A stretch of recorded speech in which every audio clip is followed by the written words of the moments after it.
So let's read this letter, man. A vision for welcoming Western Canada into the United States by Senator Joseph E. Martin of Maine.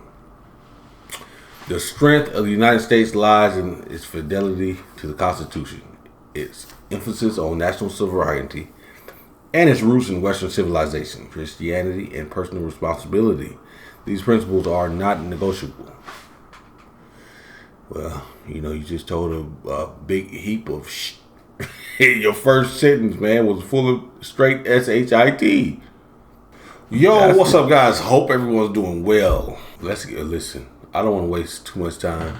Let's get into this video because there's some nonsense going on from the American side of the border. Seems like a senator from Maine has sent out a letter to someone over there in Canada telling them, I guess telling them to make their province a part of the United States. Come on, man. Are we still going on with this nonsense rhetoric? You know what I mean? Like, let it go, man. Let the Canadians be the Canadians and the Americans be the Americans. You're like, come on. This shit's crazy. But yeah, let me know. Hey, listen here, man. Let's check out this video. And I need to know down in the comment section what you guys think about this move from this clown over there in Maine. So let's check out Charlie Angus and see what he has to say. Good morning, Senator Martin from Maine. It's Charlie Angus here in Canada. When I heard that you'd sent out these mimeographed letters to elected legislators across Western Canada asking them to commit treason, to sell it. Man, that dude look like Phil Donahue. Hey, do you guys know who Phil Donahue is? He looks just like Phil Donahue, but nah, this ain't funny. I'm laughing at this picture. But hey, listen. Exactly. He's to commit treason, bro. Asking them to commit treason, to sell out their nation, to give up their sovereignty. I thought it was a joke, honestly. I mean, for one, nobody up here has ever heard of you. So I had to look you up. And I learned, oh, you represent Maine. That's that piece of ground that's below the beautiful provinces of New Brunswick and Quebec. Now, in saying that, I know I'm being a little mean to Maine, but heck, you guys voted for him, so I hope you don't mind if I put a little bit of shoulder into your chin. No, it ain't Maine's fault. Who is this guy? And what's his offer for getting people to sell out their country? So I looked up your letter, and what did you say? You said, well, the United States has the values of Western civilization. So is that the same Western civilization that elects a convicted felon, a sexual predator, a guy who brags about feeding people to alligators? Is that your Western civilization? You say that this is a nation under the Constitution. So is that the same Constitution that makes it possible for guys in masks to kidnap people off the streets? Or the president to send the National Guard against unarmed civilians in American cities? Is that your Constitution? Then, of course, you have... You're right. He's talking about ICE. Right now, he's talking about ICE going and picking up all these people. That I had just seen a few weeks ago that some of the Mexican guys start to fire shots at ICE. Hey, this stuff is going... It's getting wicked over there, man. It's getting wicked. And then come on. This dude's on the campaign to try to recruit some backstab. Like, you want them to backstab their province, their country? I have to say that you're a nation under Christian values. I like Jesus. I sure don't like this American guy called Jesus, because when I was hungry, you fed me. When I was homeless, you gave me a bed. When I was in prison, you came and comforted me, and you haven't done any of that, have you, Senator? Because your idea of a Bible is some schlocky gold lame stick sold by your president along with his crypto memes. That's your values. So let me just give you a quick lesson in Canada. Number one, we believe in diversity, equity, and inclusion because our diversity makes us stronger. You talk about a melting pot. Yeah, well, shit floats, and we've seen that. You believe in the inalienable right of any moron in the United States to walk into a gun store and come out with an AR-15 in order to shoot up a school of children, to terrorize high school students, to shoot up a church, a synagogue, or a Walmart because you don't happen to like the Latino Americans who shop there. Well, in Canada, we believe in the inalienable right of a family to go to the emergency ward at the hospital and get their children treated with... let me check that again, because I don't think it's about the Latinos, man, but Let's recheck what you had to say, Charlie, because I don't...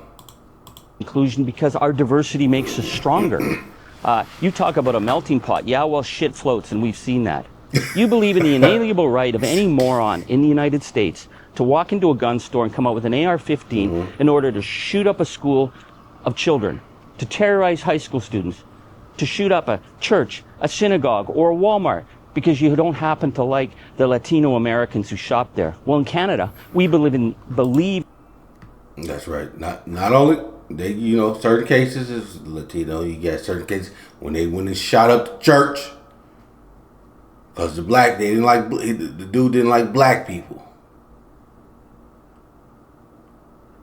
When they did that thing to that man in Wyoming, the LGBTQ fella, Shepherd, long time ago, people tied him up to the post, beat him up, because he was, because he was what he was. You had them dudes down in Texas that put Mr. Bird and tied him to the back of the pickup truck and drove him around until his head popped off. Man, we got some dumb stuff going on in America. That's right, man. Let them know, Charlie. Let them know. In the inalienable right of a family to go to the emergency ward at the hospital and get their children treated without going bankrupt. Because that's what a civilized nation does. We believe in democracy, where it's one person, one vote, where elections are not decided by dark money, by super PACs, and by the oligarchs. And we don't get a lot of things right here, but we're working on it, because we believe at the end of the day that the economy shouldn't just favor the 1%. It should ensure that we have diversity of opportunity. Now, that's something you totally suck at, Senator, and I'm not being mean. I looked up Maine. You have some of the worst job numbers in the United States. You have some of the lowest wages. I would think that a new senator would have spent his time making sure that we've got jobs where you are. But no, what you're doing is picking fights with a neighbor that you're dependent upon. Because the other thing I've noticed, Senator, is that the tourism dollars in Maine have collapsed. This is the worst year ever that's in why Maine he's doing for this. tourism. And why is that? Because of idiots like you insulting our nation, insulting our people, belittling us. And you think we're going to come across the border and suck up to you? It ain't going to happen. So here's the thing, Senator. There are a million places the Canadians will go spend their money. And Maine isn't one of them, because they elected a moron like you. So we're going to do our part, Senator, to make sure that nobody spends money in Maine and nobody spends money in the United States of Donald Trump, as long as you are a nation that allows people to be kidnapped off the streets, as long as you are a nation that insults your neighbors and sucks up to gangsters like Vladimir Putin. Because in Canada, we are a nation of inclusion, a nation that's multicultural, a nation that supports linguistic duality, a nation that is based on the lands that we live on, which belong to the indigenous people, and we are all going to work that out together as a nation, because we respect each other. But we don't respect you, Senator, we don't respect MAGA, and we don't respect the criminal that you work for. In Canada, we will remain true, north, strong, and free, and we will always be that. Goodbye, Senator. Look at that. Charlie's not playing any game. Wow, man, I want to see if we can we find this letter? Can we find the senator's letter, man? So let's read this letter, man. A vision for welcoming Western Canada into the United States by Senator Joseph E. Martin of Maine. The strength of the United States lies in its fidelity to the Constitution, its emphasis on national sovereignty, and its roots in Western civilization, Christianity, and personal responsibility. These principles are not negotiable. Well, you just told a big heap of shit. Your first sentence, man, was full of straight shit. That's not what's been happening in the United States of late. Let's keep going. These principles are not negotiable. They need to be negotiable because, you're falling from the truth. And they must form the foundation of any expansion of the Union. If the Canadian provinces of British Columbia, Alberta, Saskatchewan, and Manitoba were to seek admission into the United States, it must be as full American states, not provinces with conditions or dual allegiance. They would come into the fold by the consent of their people and invitation of a constitutional guided republic. There would be no hybrid governance, no special cultural carve-outs, and certainly no Canadian political baggage. Now, who the hell said they wanted to do that? That, like, you tell them about, yeah, this is what they would need to do if they decided. Did they ask you if they wanted to do that? Or did you just send this out just to send this out, man? This is crazy. He's telling you what you need to do if you want to join. But they didn't ask you how could they join? Mr. Maine. You know, I understand why Maine. Now, those are the western provinces. Maine's on the east. I understand that the tourist dollars in Maine has dropped drastically. But man, he's just looking. He's looking for a life vest. The path forward would not be about convenience or economic expansion alone, but about the reaffirmation of liberty, state sovereignty. Hey man, this word gets me every time. And national identity. A union of this kind would not dilute the American experiment. It would strengthen it, fortify it, and renew it with citizens who have consciously chosen Americanism over Canadian federalism. Damn, now you throwing underhanded. This is talking bad about the Canadian. Bro, they didn't even ask you to join. Why are you... Like, who cares what Senator Martin thinks? Honestly. This is crazy, man. I'm telling y'all something, man. Listen here. I got a flight to Canada tomorrow. I'm going to Canada, but after that I'm going to Canada. I'm going straight to Denver. Like, I got a layover in Canada, only for like an hour. I was going to take the 5-hour one, but I chose not to. Listen, I'm telling y'all right now. I am American. If these people look on my YouTube channel and see what I've been saying about America is Trump and agreeing to the nonsense they've been doing, they might not let me in. Guys, if they don't let me in the USA, I need a host family in Canada to have my back when I come over there, baby. Hey, listen here, because I'm coming straight back to Canada. I'm not listening. They say, nope, you're not going to America. All right, send me back to Canada. I need a host family to have my back, and I'm gonna do you know what I mean? I'm gonna stay there for like a week, man. We gonna go. Well, I'm gonna go and vlog wherever. But if they don't let me in, man, I need y'all to have my back, man, for real. Anyway, let's continue to read this. Constantly Americanism over Canadian federalism. This would not be annexation. It would be adoption. No, this dummy.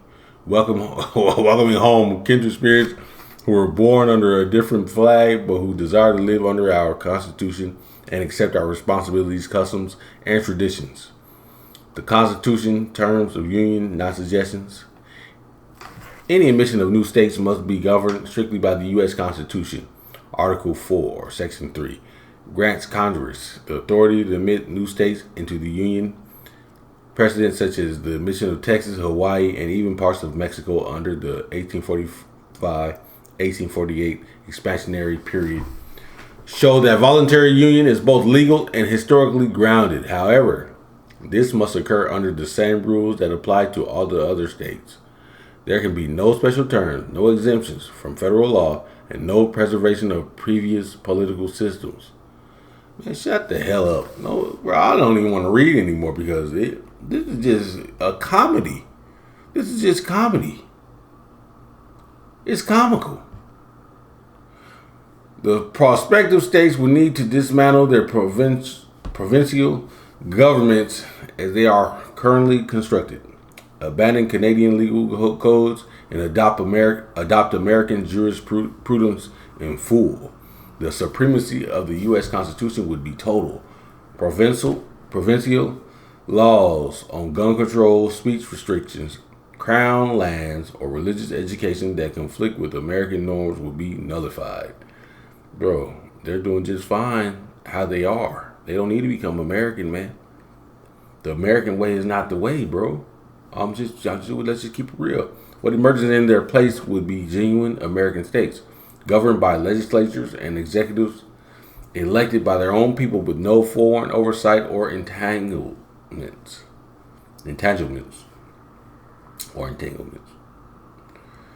The Bill of Rights, real freedom, not bureaucratic permission. For too long, Canadian citizens have been subjected to an illusion of freedom, administered through bureaucratic means, just like the American people have been subjected to an illusion of freedom. Come on, bro. The Canadian Charter of Rights and Freedoms, while lofty and rhetoric, provides no absolute protection. It is entirely subject to be overridden through legislative action and court interpretation. In contrast, the U.S. Damn, I don't even want to read no more because this is full of horse manure. Listen, the stuff he's saying here is not true. Even in the U.S., we're not free. Because we had the right to have bear arms, that's why we're free. Come on, man. You're not free to go to any doctor you want to go to. If you don't have, you know what I mean? If you don't have the money, you got to get operated on, you're just going to die. It's not freedom. We're not free. The education system is not free. The information that you receive in school, it's like geared towards thinking that America is one way and the only way. That's not freedom. That's not freedom of thought. You know what I mean? So, yeah, man. Mr. Martin, my man Donahue. I don't think the Canadian people want to, and I'm not even speaking for the Canadian people. I'm just speaking for a person in general. Reading this letter, like, man, why are you sending this? Who asked you for this? And who said that they're not already okay being Canadian? Who said they wanted to be American? No one. So knock it off, buddy. Well, yeah, let me know what you guys thought about this. It's crazy. This dude is crazy. And I'm going to see you in the next video.